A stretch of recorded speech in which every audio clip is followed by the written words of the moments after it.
जगन्नाथपुरी के मंदिर में से कलयुग के अंत होने के 9 संकेत मिले हुए हैं। वह क्या है संकेत जो कलयुग का अंत करेंगे? बाज, नंबर 1 पे है बाज, नंबर 2 पे है खून, झंडा, आखिरी क्या है? इससे इनसे जुड़ी भविष्यवाणी। क्या सच में जगन्नाथ धाम में खून के धब्बे नजर आ रहे हैं? क्या आने को है महाविनाश का दौर? कितने चरणों में होगा इस पापी दुनिया का अंत? कैसे लगी जगन्नाथ धाम के झंडे में आग? और क्या ये अशुभ संकेत दे रहे हैं? अगर आप भी जानना चाहते हैं तो इन सवालों के जवाब तो वीडियो को आखिरी तक अवश्य देखिएगा। दोस्तों, सनातन धर्मा डायरीज की वीडियो यूट्यूब चैनल को आपके सपोर्ट की बहुत ही आवश्यकता है। हमारे चैनल को सब्सक्राइब करिए और सब्सक्राइब करे बिना मत जाइएगा। वीडियो को लाइक जरूर से ज़रूर करिए ताकि जो भी वीडियो मैं बनाती हूँ वो आप लोगों को नोटिफिकेशन के माध्यम से मिलती रहे। 3 मई 2019 बुधवार भारत और उड़ीसा राज्यवासियों के लिए आम दिनों की तरह ही था। सुबह के 8:30 बजे थे। लोगों की नींद टूट ही रही थी। तभी चीखने और चिल्लाने की पुकार की आवाज़ उन्हें पूरे देश को हिलाकर रख देती है। ये चीख पुकार मची थी जगन्नाथपुरी में फनी नाम के चक्रवात के कारण, जिसने 175 से 180 किलोमीटर प्रति घंटे की रफ्तार से उड़ीसा में वो उत्पात मचाया कि मानो हाहाकार मच गया और 10,000 से ज़्यादा गाँवों में और 52 शहरों से दसियों लोग काल में मचा कोहराम था।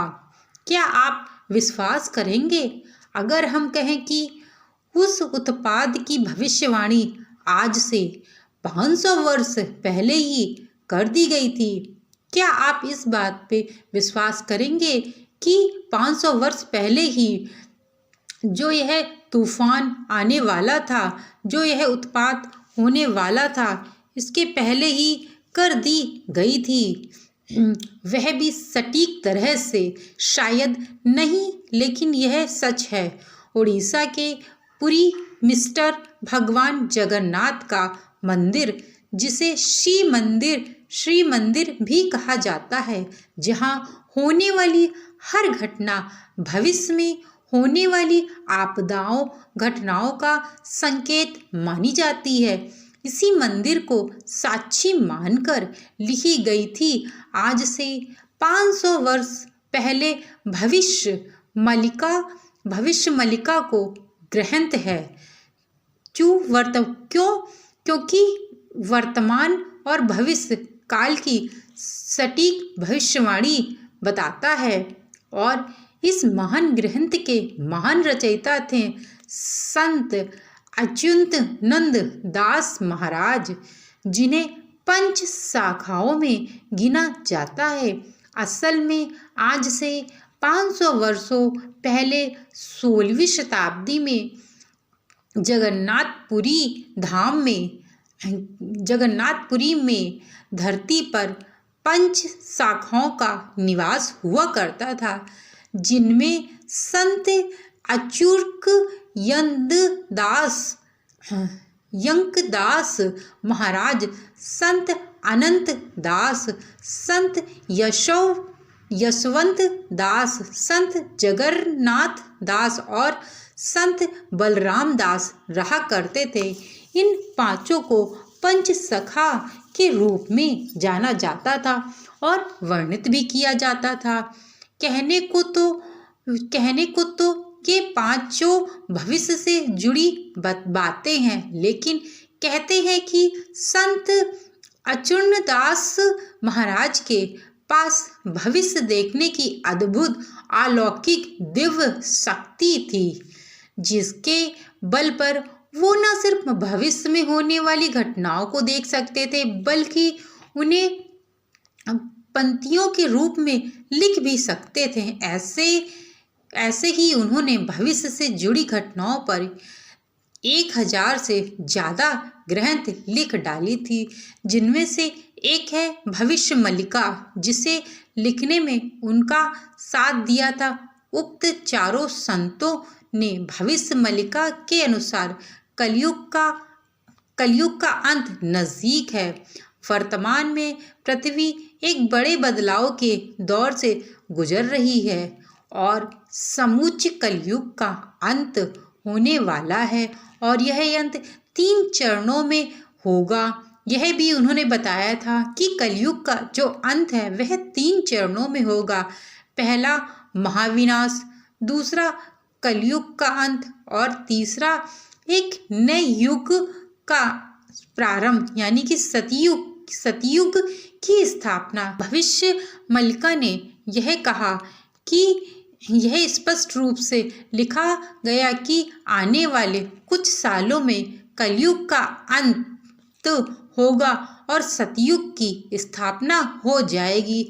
लेकिन कलयुग का अंत होगा कब और कब आएगा सतयुग, जानने से पहले वीडियो को लाइक करके चैनल को सब्सक्राइब करना बिल्कुल भी न भूलें। मित्रों, भगवान जगन्नाथ किसी एक धाम के भगवान नहीं है, बल्कि वो समूचे विश्व के कर्ता धर्ता हैं। इसीलिए उन्हें भविष्य मल्लिका के अनुसार कलयुग के अंत और महाविनाश के संकेत हमें जगन्नाथ मंदिर से ही मिले हैं। संत अच्युतानंद दास महाराज ने जगन्नाथ मंदिर में होने वाले 9 ऐसे संकेतों का जिक्र भी किया है, जो इस बात का इशारा करते हैं कि कलयुग जाने को है और महाविनाश शुरू होने को है। इन 9 संकेतों में पहला है कि जगन्नाथपुरी के शिखर पर नीला चक्र, यह सुदर्शन चक्र तूफान से वक्र या टेढ़ा हो जाएगा। जगन्नाथ धाम के दरबार में शिखर पर अष्ट धातु से बना सुदर्शन चक्र स्थापित किया गया है। इस चक्र को नीला चक्र के नाम से भी जाना जाता है, जो सालों से उसी जगह पे स्थित था, किंतु मई 2019 में जब ये तूफान आया, उड़ीसा में आया, उसके चलते नील चक्र टेढ़ा हो गया और यह बाकायदा भविष्य मल्लिका में लिखा हुआ था। यानी भविष्य मल्लिका ही यह भविष्यवाणी करती है कि संकेत है कि कलयुग का अंत करीब, और ऐसा होता रहा। जगन्नाथपुरी में पत्थर गिरेंगे। जगन्नाथपुरी एक पवित्र धाम है, जहाँ पत्थर गिरने जैसे घटनाएं बहुत ही कम देखने को मिलती हैं, लेकिन सिर्फ प्राचीन समय में, क्योंकि साल 1842 में 2019 के साथ साथ 2020 में भी आंधी तूफान आया और एक बार फिर जगन्नाथपुरी का जो नीला चक्र है वह हिल डुल कर फिर से वह टेढ़ा हो गया और इसका हर्जाना पूरे भारत को ही नहीं, पूरे विश्व को ही भुगतना पड़ा। कोरोना के काल में पूरे विश्व ने कोरोना की महामारी से जूझा और बहुत सारे लोगों की मृत्यु भी हुई। यही कारण है कि कलयुग का अंत प्रारंभ हो चुका है। और उसमें मल्लिका ग्रंथ में यह भी लिखा है कि जगन्नाथपुरी का होगा अपमान। जब जगन्नाथपुरी का अपमान होगा तो लोगों में तहस नहस होना प्रारंभ हो जाएगा। ऐसा हुआ भी। 12 वर्षों में होने वाली जो कलेवर की जो रस्म होती है, इस दौरान 12 वर्षों में होती है कलेवा की पूजा। इस दौरान भगवान जगन्नाथ की जो पुरानी मूर्ति होती है उनको हटा के नई मूर्ति रखी जाती है। जब 2015 में यह अनुष्ठान चल रहा था तो तभी जो सभी पुजारी थे वह आपस में लड़ जाते हैं। यानी कि यह जो पूजा थी, कलेवा की जो रस्म थी, यह उस दिन ना होके अगले दिन होती, यानी कि 12 घंटे की बाद होती है। यह चर्चा पूरे उड़ीसा में फैल गई थी। यह उड़ीसा में ही नहीं, पूरे भारत में भगवान जगन्नाथ के अपमान के रूप में जाना जाता है। जब पंडितों ने आपस में लड़ना झगड़ना चालू किया, आए दिन वहाँ पे वैसे भी पंडितों का लड़ना झगड़ने की खबरें आती रहती हैं। यानी कि यह भी कलयुग का अंत प्रारंभ हो चुका है। उस ग्रंथ में यह भी लिखा है कि जब आंधी तूफान, जब चक्रवात आएगा तो वहाँ पर जो कल्प वृक्ष है वह टूटकर गिर जाएगा। और मैंने आप लोगों को बताया है कि जो 2019 में तूफान आया, चक्रवात आया था, उसमें जो वृक्ष था वह टूटकर गिर गया था। यह भी एक संकेत बताता है कि कलयुग का प्रारंभ हो चुका है। और ठीक उसके 1 साल बाद 2020 में कोरोना काल आ गया, और जो भविष्य पुराण है उसमें लिखा हुआ था कि जब कल्प वृक्ष टूटेगा तो उसके कुछ महीनों या 1-2 साल बाद अवश्य महामारी या फिर कुछ अनहोनी पूरे देश को ही नहीं, पूरे विश्व को झेलनी पड़ेगी। और फिर कोरोना काल आ गया था और पूरे देश ने इस महामारी को झेला। यहाँ तक कि 19 मार्च 2020 में जब जगन्नाथपुरी में झंडे के पास एक दीप जलाया गया था, वह भी झंडा में आग लग जाती है और संपूर्ण झंडा जल जाता है। यानी कि यह भी भविष्यवाणी सत्य हो जाती है।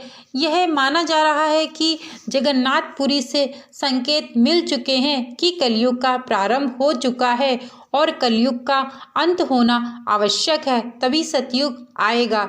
यदि मेरे द्वारा क्या पता कि भगवान जगन्नाथपुरी के उससे भगवान ने अपना कल्कि अवतार ले लिया है, और वह जब कल्कि पूर्ण रूप से होंगे तब कलयुग का अंत हो जाएगा। यदि मेरे द्वारा यह जानकारी बताई गई आप लोगों को अच्छी लगी हो तो चैनल को लाइक, शेयर एंड सब्सक्राइब करना मत भूलिएगा। Thank you so much video को वॉच करने के लिए।